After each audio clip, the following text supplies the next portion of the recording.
It was a slugfest. He's going to continue to push Biden on those progressive issues. I think the numbers are going to keep going back and forth for a while. Debates should be about debating, and there wasn't much debate going on. This governor really didn't do himself any favors. We haven't passed legislation on gun control in almost 20 years.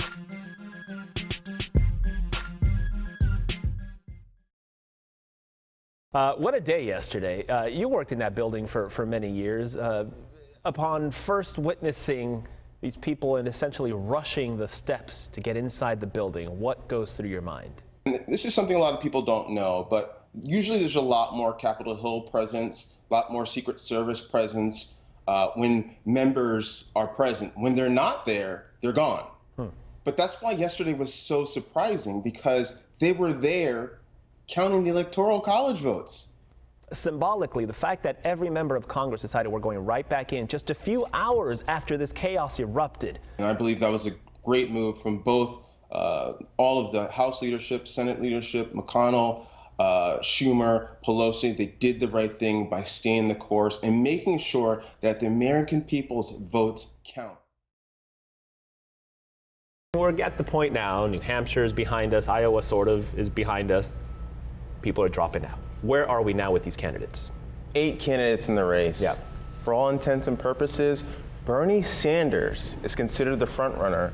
And a big reason as to that is obviously he had a strong showing in Iowa. He won New Hampshire, but it's the infrastructure, longevity that the promise that he has of his campaign. Because of his prior race in 2016, he has the infrastructure to go the long haul.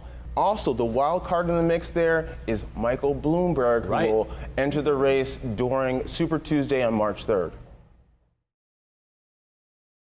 He said that he'd release 30 million barrels of oil from the U.S. Strategic Reserve, Petroleum Reserve, but he really didn't outline much more beyond that.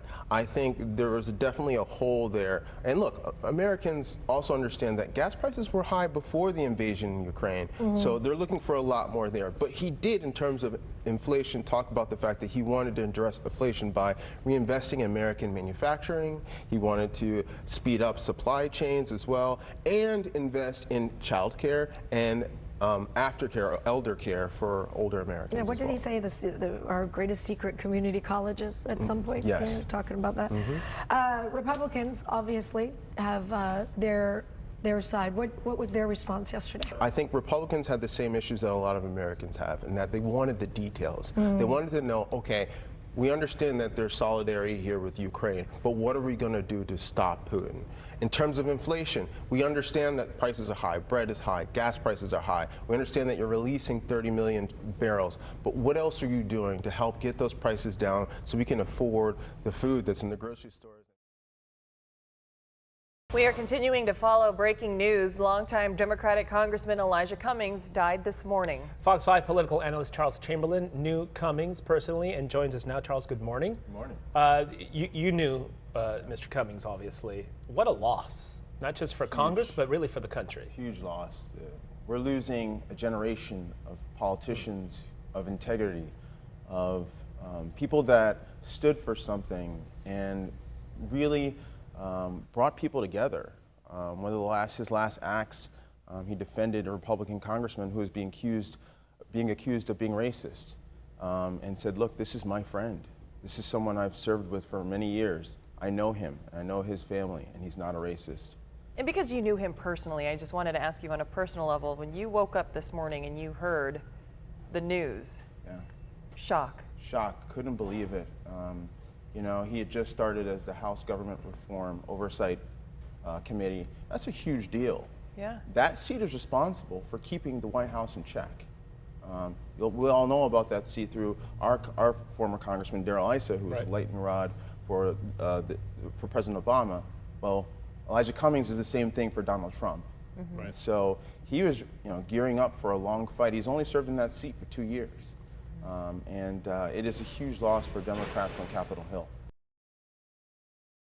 When does the public get to witness what is happening and the evidence that they have against the president? I've read some reports that see that that can happen in possibly a month in November. It'll begin with the Intelligence Committee hearings. But more importantly, this is a really tough thing for Democrats. There are about 30 Democrats that were elected in states that Trump won.